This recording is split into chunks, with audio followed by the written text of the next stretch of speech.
tal, amigos de Puntos y Comas? Nos da muchísimo gusto que nos acompañen en este segmento de información útil rumbo a los comicios del domingo 2 de junio del 2024. Poco a poco nos vamos acercando al clímax de este proceso electoral, porque ustedes saben muy bien que el 1 de marzo inician las campañas formales. Justamente hoy se daba a conocer que Xóchitl Gálvez va a iniciar en alguna ciudad de Guanajuato y en alguna plaza de Guanajuato, cuando originalmente había dicho que el 1 de marzo iba a iniciar en la capital del país. Quien sí confirmó que va a estar en el Zócalo el día 1 de marzo es Claudia Sheinbaum Pardo, porque a partir de ese día se inicia la guerra de guerras rumbo a los comicios del domingo 2 de junio. Pero antes tienen que cumplir un trámite, que es el trámite de registrarse ante el Instituto Nacional Electoral los candidatos presidenciales que formalmente postulen los partidos. Y además hay otro asunto bien importante que no podemos dejar de lado. También en el mes de febrero y una parte del mes de marzo se tienen que llevar a cabo los registros de los candidatos a 8 gubernaturas y a la jefatura de gobierno de la Ciudad de México. Durante febrero se llevarán a cabo los registros de candidatos a las gubernaturas de Jalisco, Yucatán y Guanajuato, así como para la jefatura de gobierno de la Ciudad de México. Es decir, va a haber eventos políticos importantes en el mes de febrero. En tanto que en marzo cumplirán ese trámite quienes aspiran a gobernar Tabasco, Morelos, Puebla, Veracruz y Chiapas. 9 entidades en las que se renovarán los titulares del Poder Ejecutivo, en 6 de las cuales Morena camina con claridad hacia el triunfo, mientras que tiene posibilidades reales de sumar victorias en otras 3, donde se esperan contiendas muy cerradas el domingo 2 de junio.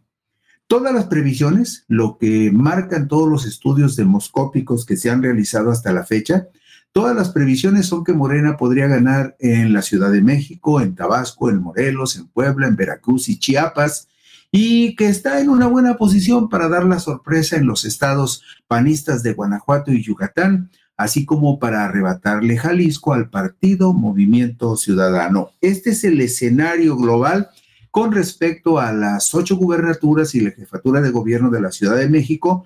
Los días en los que se empezaron a realizar ya los registros oficiales de los candidatos a la renovación del Poder Ejecutivo en esas 9 entidades de la República. Si vemos la diapositiva número 3, nada más para que no pierda usted la perspectiva, se va a dar cuenta de cuáles son los estados donde va a haber elecciones: Ciudad de México, Jalisco, Veracruz, Puebla, Guanajuato, Chiapas, Tabasco, Yucatán y Morelos. Y también es muy importante que tome en cuenta que son la Ciudad de México la segunda entidad más importante por la cantidad de ciudadanos y votos, de población y votos que tienen. También se va a jugar Jalisco, que es tercero, Veracruz, que es cuarto, Puebla, que es quinto, y Guanajuato, que es sexto. Es decir, y además Chiapas es la 8ª entidad del país más importante por cuestión de población y de potenciales votantes. Estamos hablando, fíjese usted, 1, 2, 3, 4, 5, 6 de las 9 entidades que van a estar en juego, 6 de las 9 gubernaturas y 5 gubernaturas y la jefatura de gobierno de la Ciudad de México están entre las 10 entidades más importantes del país. Es decir, no es una elección solamente relevante por la presidencia de la República, por la renovación de las cámaras de diputados y senadores, también es muy relevante porque se van a jugar la jefatura de gobierno y las gubernaturas de 5 entidades más que están incluidas entre los 10 estados más fuertes de la República. Y hago esta observación por una razón, porque si Morena lograra ganar la gubernatura de Guanajuato, por ejemplo, que es la 6ª entidad más importante de la República, y Jalisco, que es la 3ª, prácticamente Morena tendría el control de las 10 entidades más importantes del país, exceptuando el estado de Nuevo León, donde no va a haber elección de gobernador. Pero estos datos, esto que usted observa en pantalla, le das una idea de la relevancia de este proceso en cuanto a la renovación de gobernadores y jefa de gobierno, porque además, mire, nada más en estas 9 entidades donde va a haber comicios, se concentra el 40% de la población de toda la República. 40% de la población de todo el país está en estos 9 estados, y también el 40% de los votos que se van a emitir el domingo 2 de junio están concentrados en nuestras 9 entidades. Entre el 8 y el 15 de febrero, si nos vamos, Luis, por favor, a la diapositiva número 6, ahí veremos cuándo se van a realizar los registros de los candidatos. Por ejemplo, en la Ciudad de México, del 8 al 15 de febrero se va a realizar el registro de los candidatos a la jefatura de gobierno.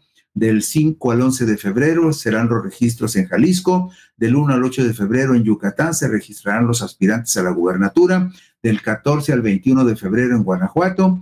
Y del 1 al 7 de marzo y terminando hasta el 20 de marzo se van a llevar a cabo los registros en Guanajuato, Morelos, Tabasco, Puebla, Veracruz y Chiapas. Va a haber por lo menos 4 campañas que van a empezar el 1 de marzo, como es el caso de la Ciudad de México, Jalisco, Yucatán y Guanajuato. Ellos arrancan el 1 de marzo para terminar, como todos van a terminar, el 29 de mayo.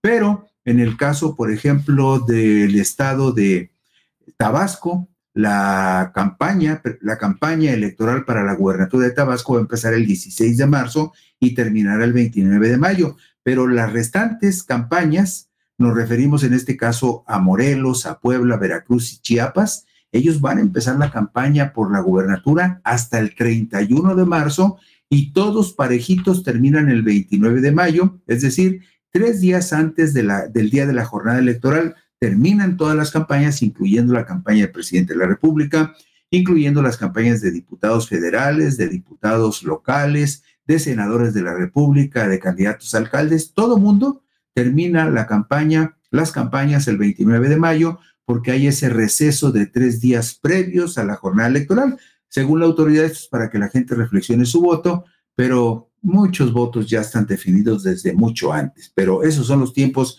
que establece la autoridad electoral.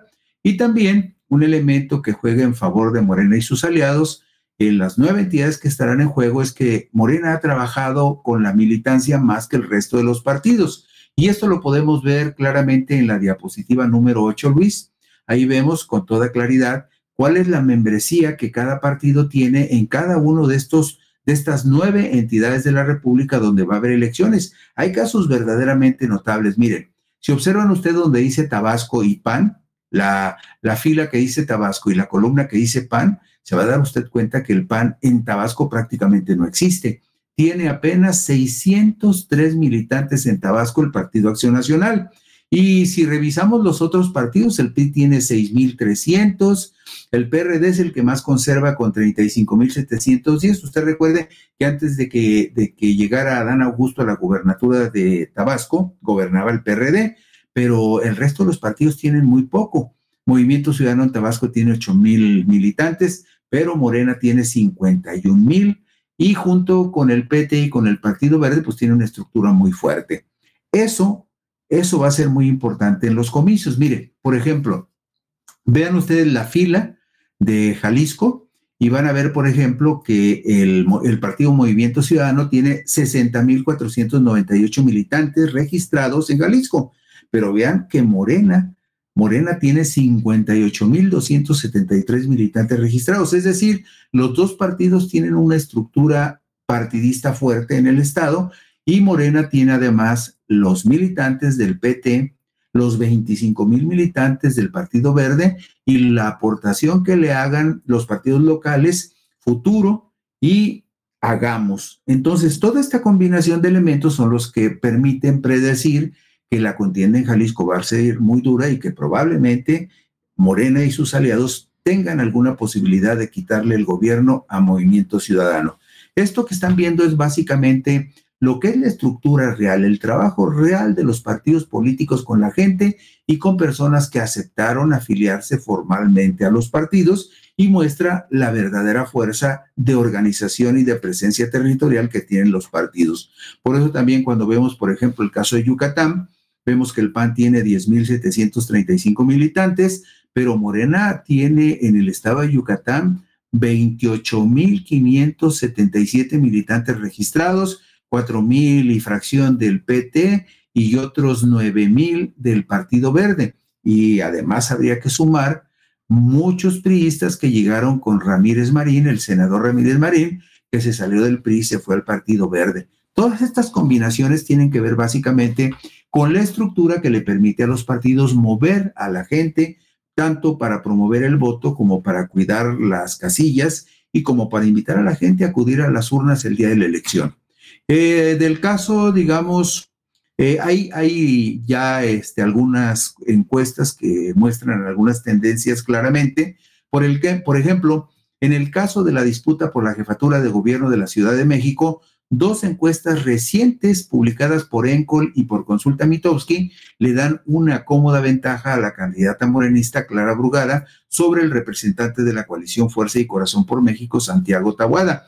Ustedes están viendo en este momento la gráfica de la encuesta de Encol para El País y W Radio, publicada justamente el 22 de enero del 2024, encuesta publicada el lunes 22 de enero del 2024, en 1,014 personas en hogares cara a cara. Esta encuesta de Encol dice que en ese momento, en el cierre del mes de enero, la señora Clara Brugada tenía una ventaja de 55 contra 42 con respecto a Santiago Tabuada. Y en la siguiente diapositiva, la número 11, esta encuesta que fue publicada el martes 6 de febrero, es decir, apenas la semana pasada fue publicada esta encuesta de Consulta Mitofsky.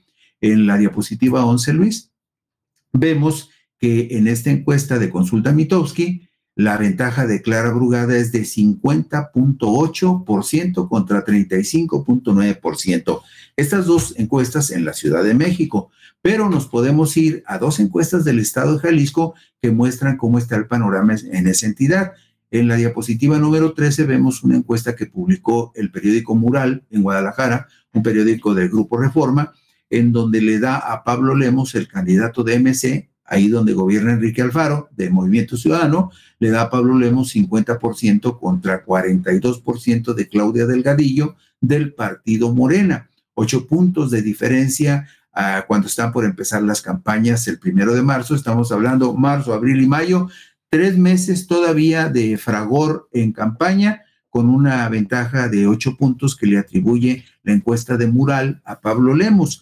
Pero hay otra encuesta que se publicó el domingo 11 de febrero, es decir, ayer domingo 11 de febrero, publicó la consultora regiomontana Massive Caller esta encuesta realizada el domingo 11 de febrero con una mecánica de levantamiento de que las encuestas fueron levantadas mediante la técnica de robot en grabaciones enviadas a los hogares que son contestadas por el propio entrevistado.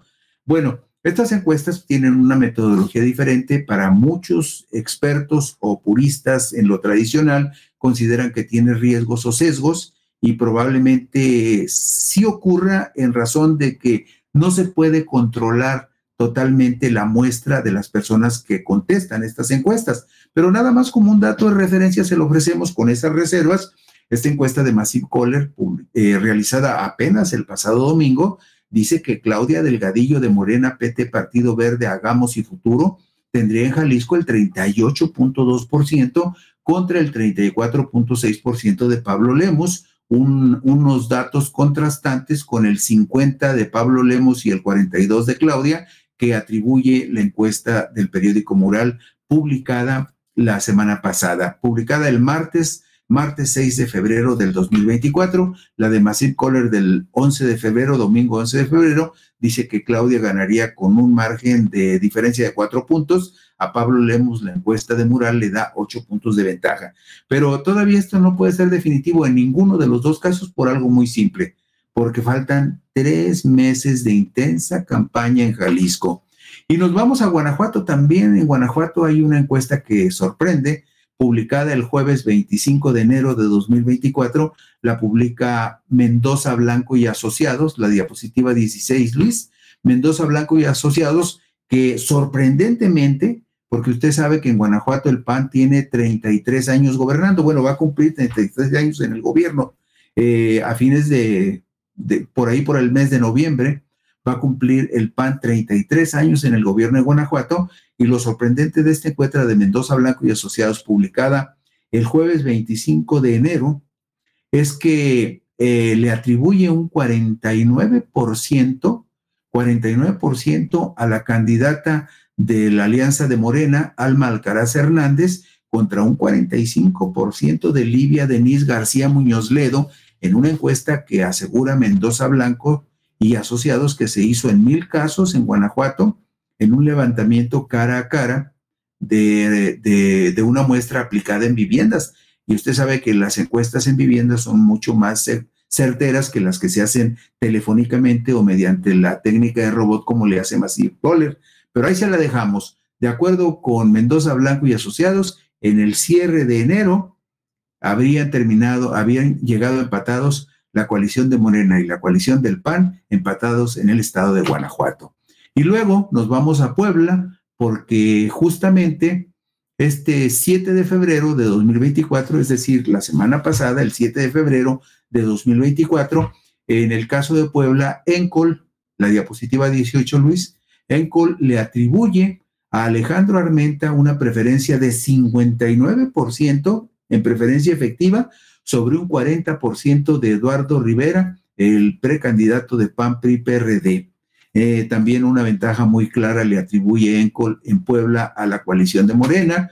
Y si nos vamos a la diapositiva número 20, veremos la encuesta que publicó hoy, justamente hoy la publicó, este lunes 12 de febrero, el Heraldo de México y la consultora Poligrama publicaron una encuesta en donde le atribuye al candidato de Morena, Eduardo Ramírez, un 56.3% de preferencia contra cualquier candidato que oficialmente pueda designar la alianza opositora, al que le atribuye un 20%.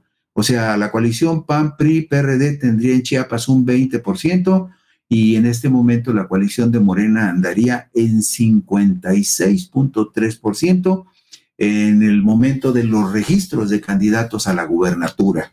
Y en el estado de Veracruz, en la diapositiva número 22, vemos otra muestra que levantó Massive Caller el 7 de febrero del 2024, y ahí le atribuye a Rocío Nale, de Morena, PT, Partido Verde y Fuerza por México, un 44.3% contra un 28.6% de José Francisco Yunes Zorrilla, de la coalición PAN-PRI-PRD. Y si nos vamos a la diapositiva 24, veremos un ejercicio que hace una organización que se llama Polls.mx, que es como una plataforma agregadora de encuestas en los estados. De hecho, eso es lo que hace esta plataforma, Polls.mx, y hace una ponderación de las encuestas, de las últimas encuestas que se han publicado en el estado de Morelos, y de acuerdo con su ponderación, la coalición de Morena tendría el 56% contra el 36% de la coalición PAN-PRI-PRD. Esta misma agregadora de encuestas hizo el mismo ejercicio en el estado de Yucatán con corte al 1 de enero del 2024, y de acuerdo con sus predicciones, la coalición PAN-PRI-PRD tendría ventaja sobre la coalición de Morena, un 49 contra un 44, es decir, una diferencia de 5 puntos solamente en el estado de Yucatán, donde también se anticipa una contienda muy cerrada, como se anticipa también en el estado de Jalisco. Y finalmente nos vamos al estado de Tabasco. Esta muestra también la levantó Massive Caller, la consultora regiomontana, que hace encuestas con la mecánica de robot, la técnica de robot, de grabaciones enviadas a los hogares que son contestadas por los propios entrevistados. Y en la encuesta que fecha el 4 de febrero del 2024, le atribuye 53.1% a Morena, PT, Partido Verde, contra un 9.4% del PRI y un 6.7% del PAN. La verdad es que en Tabasco la oposición tiene muy poco que hacer frente a la fortaleza de Morena, en el estado donde nació el presidente de la República. 53.1% tendría el 4 de febrero Morena y sus aliados, según Massive Caller. Y con eso concluimos esta recapitulación sobre la situación en la que llegan los partidos políticos y las coaliciones al registro para competir por 8 gubernaturas y por la jefatura de gobierno de la Ciudad de México. Ese es el punto de referencia, no es una conclusión, es un punto de referencia para que con base en eso vayamos viendo los próximos 3 meses a partir del 1 de febrero cómo evoluciona este asunto. Pero por lo pronto, Morena parece tener un camino claro a la victoria en cinco de esas 9 entidades, por lo menos, y En seis de esas 9 entidades tendría un camino aparentemente claro a la victoria y podría luchar por las gubernaturas de Guanajuato y Yucatán, que están en manos del PAN, y de Movimiento Ciudadano en el caso de Jalisco. Y así concluimos hoy puntos y comas. Mañana por aquí nos encontraremos.